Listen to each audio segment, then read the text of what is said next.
Okey, Assalamualaikum warahmatullahi wabarakatuh dan selamat sejahtera. Okey, untuk topik ini, okey, bab 2 iaitu mengenai dengan keperluan nutrien dalam tumbuhan. Okey, so kita kena ingat dalam ini hanya refresh balik ya mengenai dengan keperluan nutrien dalam tumbuhan. Ianya penting untuk pembesaran tumbuhan selain untuk terus hidup. Okey, kita tahu bahawa nutrien juga dapat boleh menghasilkan makanan untuk fotosintesis dan nutrien bukan mineral contohnya hidrogen, oksigen dan karbon. Okey, diperoleh daripada karbon dioksida dan air.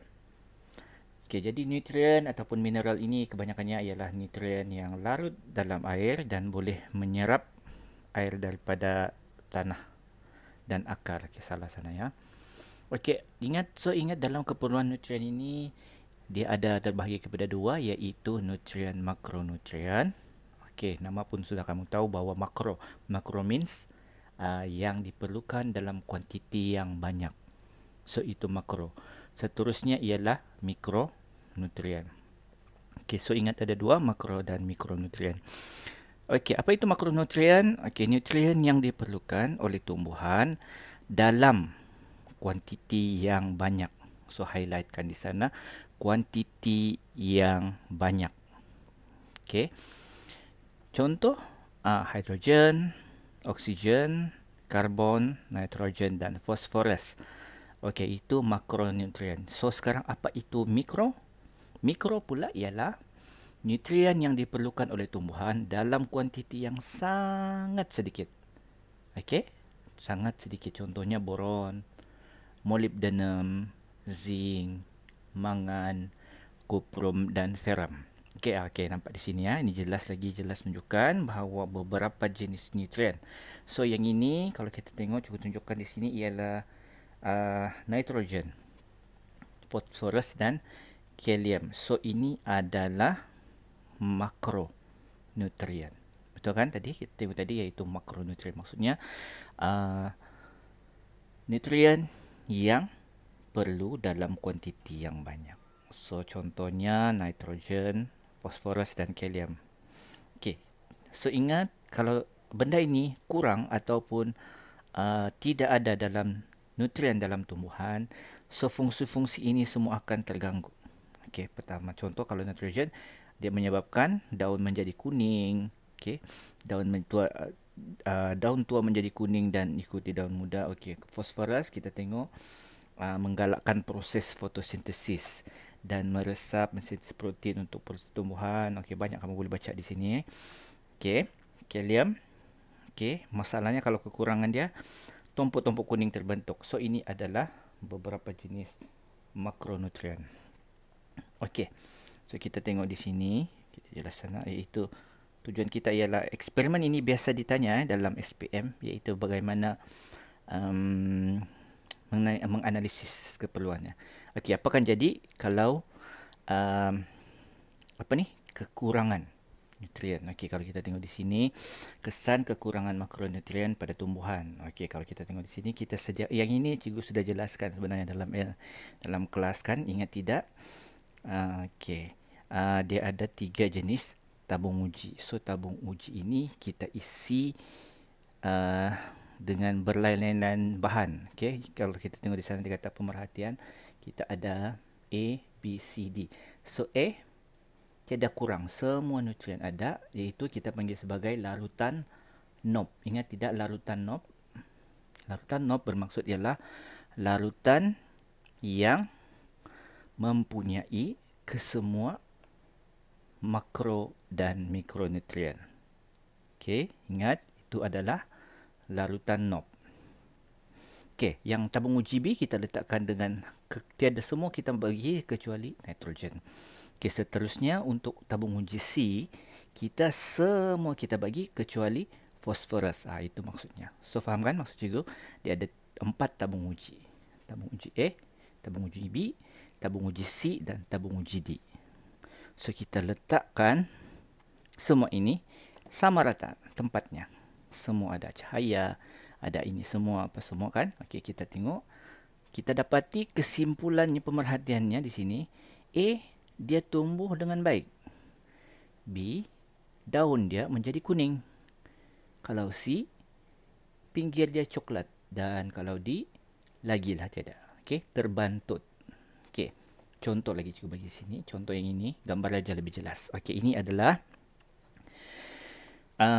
kesan kepada kekurangan nutrien fosforus dan kalsium terhadap pertumbuhan. So, nampak kan yang ketiga-tiga ini adalah makronutrien. Okey, contoh. Nitrogen. Kalau kita tengok di sini, gambar aja dia dengan jelas. Ini pun dalam kelas 5PP cikgu sudah ajar. Okey, kalau kurang, okey, akibatnya nitrogen, sebab ini kita tahu ya makro, maksudnya dia mesti ada. Itu namanya makronutrien, mesti ada nitrogen, fosforus dan kalsium. Okey. Kalau nitrogen, kesan dia, pertumbuhan dia akan terbantut. Nampak? Batang dia lemah. Maksudnya dia punya pokok tu dia tidak berbatang, jadi macam layu saja. Okey. Seterusnya, daun bahagian atas hijau pucat dan kecil, daun bahagian bawah kekuningan dan lebih tua. Berlakunya klorosis. Nampak ni? Okey, bahagian bawah klorosis. So, maksudnya benda ni, tumbuhan kamu tu maksudnya dia akan kekurangan nitrogen. Okey, seterusnya fosforus, kita tengok di sini, sama juga, pertumbuhan terbantut, batang lemah, sama. Daun bahagian atas keungguan, nampak ni. Dia sepatutnya berwarna hijau tumbuhan ni. Tapi nampak dia macam ungu. Dan kecil, nampak pertumbuhan akar dia pun kecil. Okey, dan yang seterusnya, ketiga itu kalsium.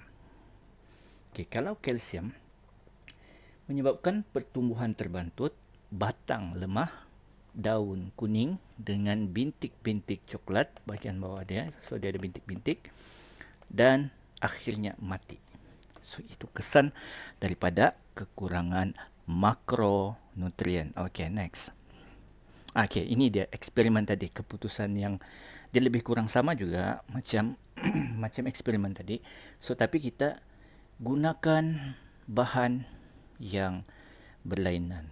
Okey, contoh pertama, kalau kita tanam tumbuhan ini, tumbuhan ini semua asalnya adalah asal dia semua saiz dia sama. Faham Saiz dia, asal dia semua sama, mesti sama. So, maksudnya dalam eksperimen ini, pemboleh ubah yang dimalarkan ialah jenis tumbuhan ataupun saiz tumbuhan. So, itu pemboleh ubah dimalarkan. Okey. Contoh, kalau kita katakan kita gunakan sini ialah pokok kacang hijau. So, ini kena gunakan pokok kacang hijau, pokok kacang hijau, pokok kacang hijau, pokok kacang hijau, pokok kacang hijau. So, itu pemboleh ubah dimalarkan. Okey. Apa pemboleh ubah yang dimanipulasi di eksperimen ini? Okey, jadi tadi semua mesti sama.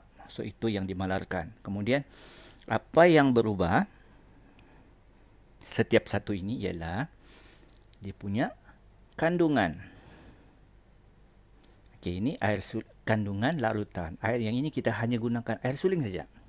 Yang ini semua ada, tapi tiada nitrogen.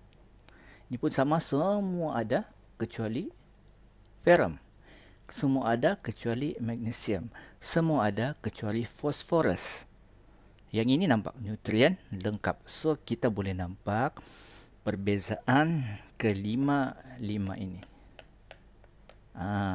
Jadi, pemboleh ubah dimanipulasi ialah kandungan nutrien dalam larutan kultur. Okey. So, kita biarkan eksperimen ini dalam sebulan atau 2 minggu begitulah. Okey. So, kita biarkan. So, kita dapati air suling dia tidak membesar. Sebab apa? Tidak cukup nutrien, sebab itu sebab dia pertumbuhan dia terbantut. Kalau yang ini pun sama, nitrogen tiada, dia besar sikit tapi tetap akan terbantut. Ferrum kuning, magnesium besar tapi kuning dan tidak membesar pun seperti yang asal. Okey, fosforus pun sama. So, nampak beza di antara pertumbuhan ini. Okey, next. Okey, subtopik berikutnya yang kedua terakhir, iaitu mengenai dengan kitar nitrogen dan kepentingannya. Apa pentingnya? Apa ini kitar nitrogen ini sebenarnya? Apa itu nitrogen? Okey, nitrogen ialah kalau kita belajar sebelumnya pada dia adalah sejenis gas, betul? So dia ada di dalam jadual berkala. So dia adalah unsur yang penting di dalam pertumbuhan, bagi tumbuhan. Okey. Kitar nitrogen ini perlu untuk membentuk protein. Okey. Ingat kita tidak, kalau manusia tidak memerlukan. Okey. Tapi tumbuhan dia sangat perlu kerana untuk membuat protein bagi tumbuhan. Okey.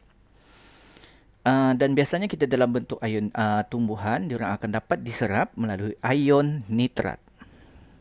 Okey, jadi ataupun juga kita dia dapat perolehi nitrogen ini daripada hasil perebutan yang disebabkan oleh bakteria pengikat nitrogen. Okey, yang ini nanti cikgu jelaskan. Apa itu bakteria pengikat nitrogen?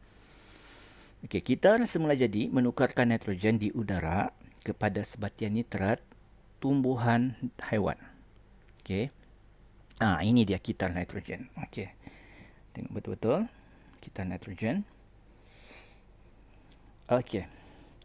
Kita tahu bahawa dalam udara kita mempunyai peratus nitrogen yang sangat tinggi. Okey. So tapi malangnya nitrogen ini tidak boleh sampai kepada tumbuhan terus. Okey, dia tidak dapat pun serap macam dia serap oksigen. Okey. Jadi, macam mana dia sedangkan benda ini dia perlukan nitrogen ini, dia sangat diperlukan oleh tumbuhan. Okey. Sebab itu kita kena belajar kitar nitrogen ini. Macam mana dia boleh dapatkan nitrogen ini? Okey, pertama melalui pengikatan nitrogen. Ini yang ini yang special sikit. Ini cikgu cakap tadi bakteria pengikat nitrogen di dalam tanah, dalam nodul akar. So yang ini khas untuk tumbuhan kekacang saja ada. Cuba ulang balik. Bakteria pengikat nitrogen. Dia hanya ada dalam tumbuhan kekacang. So dia boleh, bakteria ini dia boleh tangkap terus nitrogen daripada udara dan bagi kepada kekacang. Faham Dia terus bagi kepada kekacang. Okey. Kalau dia bukan setakat ini saja. Yang kedua, dia boleh dapat melalui tindakan kilat. Kilat tadi, dia akan penghasilan kilat tadi dalam udara nitrogen akan membentuk sebatian nitrat. Okey.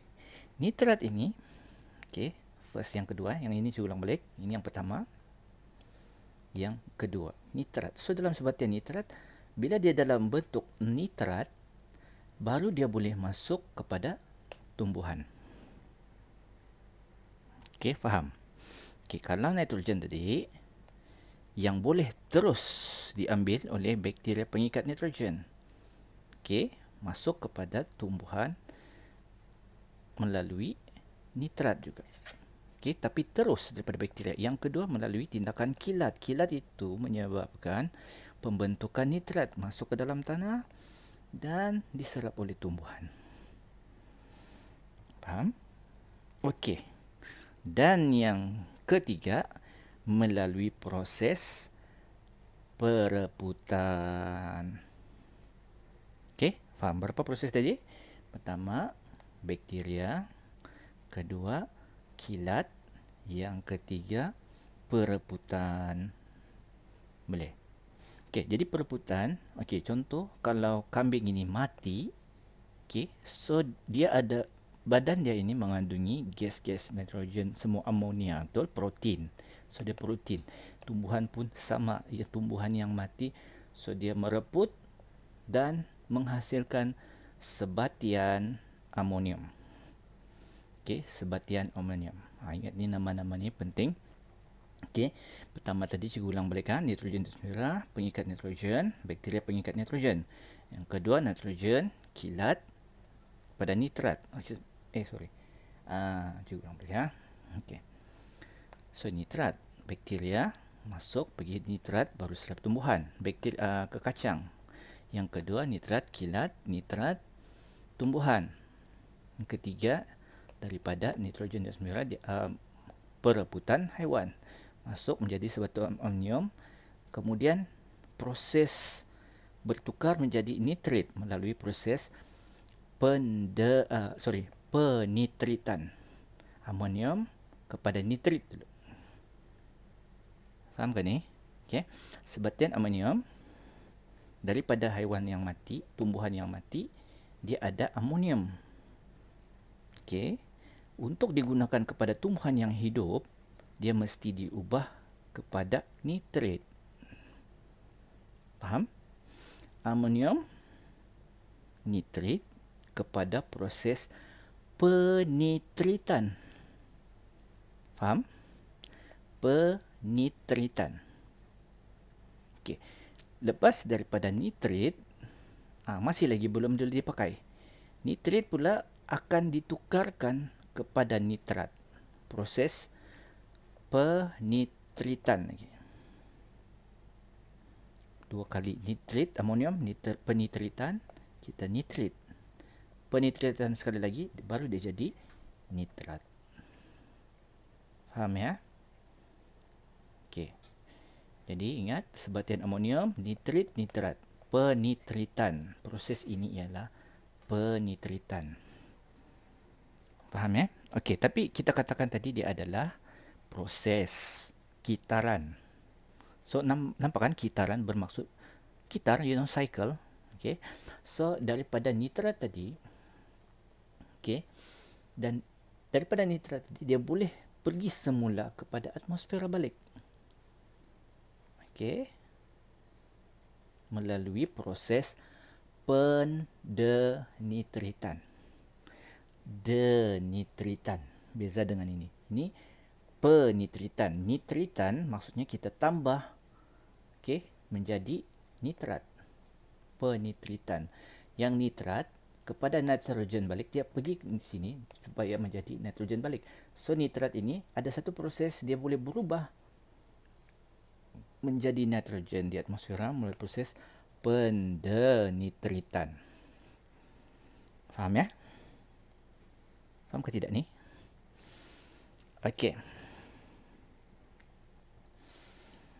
Ulang balik kan. Okey, so dalam nitrogen di atmosfera, untuk dia pergi kepada tumbuhan, sebab kita tahu bahawa nitrogen penting, apa kita perlu buat ialah bukan dalam pergitan nitrogen ini ialah dia mesti ada 3 proses boleh digunakan. Pertama, bakteria pengikat nitrogen. Proses ini kita panggil sebagai pengikatan nitrogen.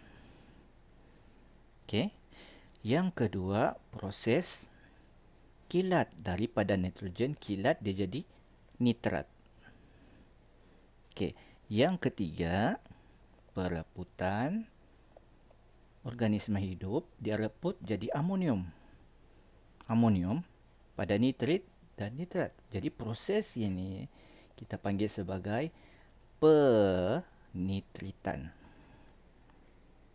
Faham? Itu daripada nitrogen kepada nitrat. Okey, sekarang proses ini dia akan kembali balik kepada atmosfera. Okey, faham? Nitrat mesti melalui proses pendenitritan. Denitritan. Faham ya? Pendenitritan. So, baru dia pergi kepada atmosfera balik. So, dia adalah cycle. Dia adalah cycle. Okay, next. Okay, proses-proses yang berlaku dalam kitaran nitrogen. Okay, ini saya terangkan. Di kata pertama, kita boleh menambahkan nitrat dalam tanah. Okay, berlaku dalam nitrogen.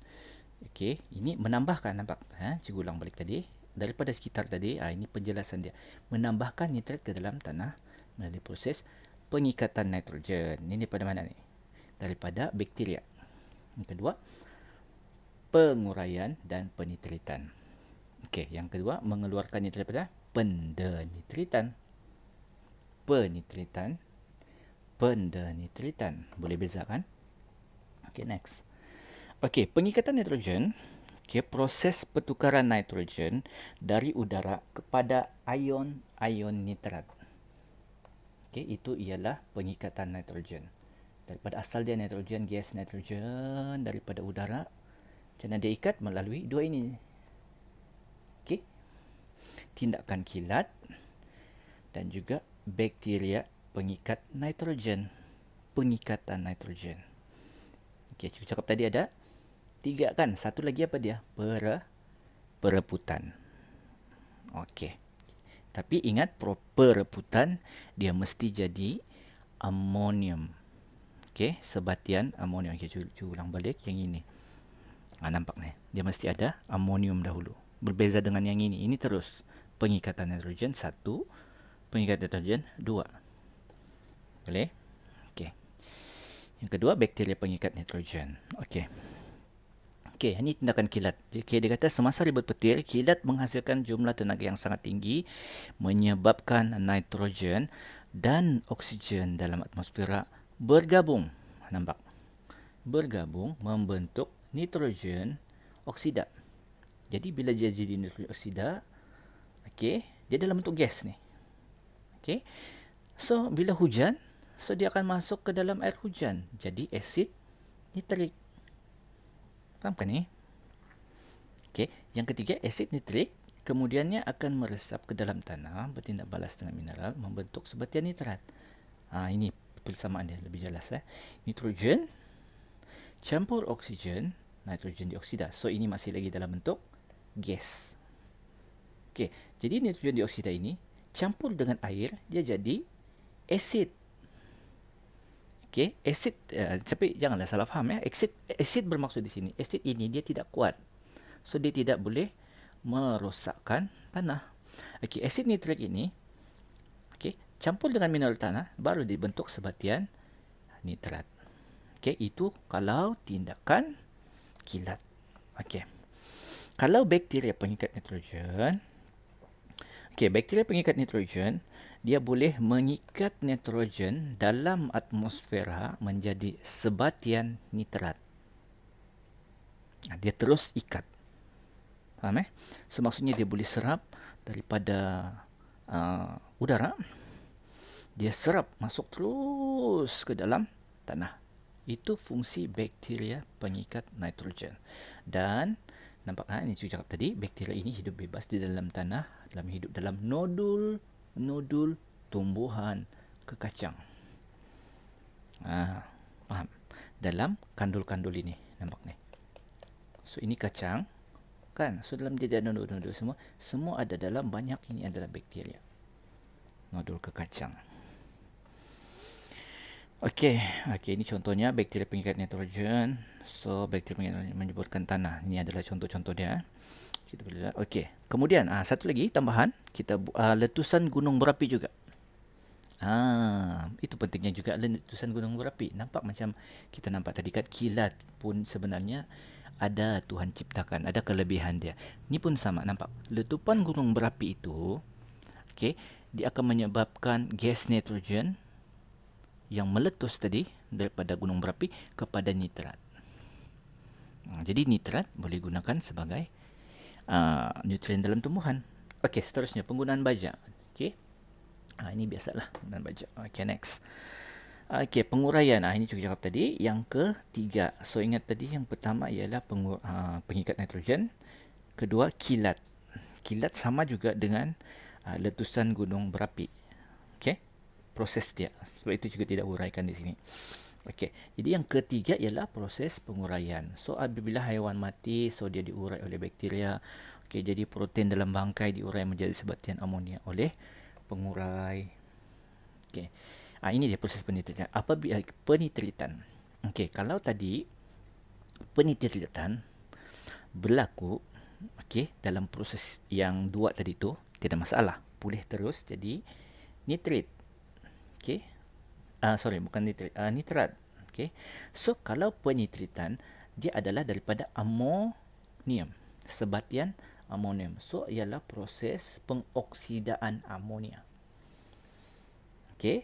Jadi penitritan dilakukan oleh sekumpulan bakteria sebagai bakteria penitritan. Okey, next. Okey, pendenitritan. Okey, biasa kan? Tadi yang pertama ni kita cakap nitrit. Nitrit tadi ialah menyebabkan tumbuhan boleh mendapat. Okey, supaya tumbuhan mendapat nitrogen. Kalau yang ini pendenitritan, proses menukar nitrat kepada gas nitrogen. So dia pergi kepada atmosfera balik. Dilakukan oleh bakteria pendenitratan. Urai nitrat kepada gas nitrogen dan oksigen. So dia akan mengekalkan kandungan nitrogen dalam atmosfera. Okey, apa kepentingan dia? Kita belajar ialah untuk membantu di dalam mengekalkan keseimbangan. So itu kita tahu proses ialah penitritan, pendenitritan. Itu yang dua kamu kata. Denitrit. Okey, denitrit ulang balik. Denitrit maksudnya kita buang nitrogen. Buang dia jadi nitrogen. Penitritan kita ambil nitrogen untuk diberi pada tumbuhan. So nampakkan di sana dia punya gitar. Boleh. Okey. Jap ya, kita pergi kepada back tadi. Cikgu mahu tunjukkan ialah yang ini. Okey. Ini. Okey, nampak Cikgu ulang balik. Ingat saja yang gini dalam kita sebab bab ini biasa selalu ditanya di dalam objektif dan juga ditanya dalam kadang-kadang dalam soalan bahagian kadang-kadang bahagian soalan 11 pun ada pernah keluar ya. Okey, kita dalam nitrogen. So dia boleh nitrogen itu adalah cikgu ulang balik macam mana dia masuk ke dalam tanah untuk pertumbuhan. Pertama, pengikat nitrogen. Kedua, kilat. Okey, dan kilat ini ingat so sama macam letusan gunung berapi. Okey. Yang ketiga melalui perebutan. Okey. Faham? Itu dia masuk. Kalau dia mau keluar melalui proses pendenitritan. Boleh beza? Okey, bagus. Okey, seterusnya. Jap, mana sudah ni? Okey. Okey, kepentingan amalan nutrisi. So yang ini juga tidak highlight sangat sebab dia kamu boleh baca sendiri. Okey, pertama, mengenai dengan amalan nutrisi yang baik, mengamalkan diet yang sihat dan amalan tabiat makanan yang sihat, Okey, pengurusan sumber makanan. Okey, kemudian kita tahu bahawa kepentingan amalan makanan yang bagus ini kita mempunyai keimunan yang lebih kuat. Itu sebab sekarang ini pun sekarang musim COVID kan, kamu tahu. Jadi imun itu penting. Kurang imun maka senang kita diserang penyakit. Okey, tumbuhan yang betul, tisu dibaik pulih, badan mendapat pencernaan yang baik. Okey, itu saja daripada cikgu. Sekian, terima kasih.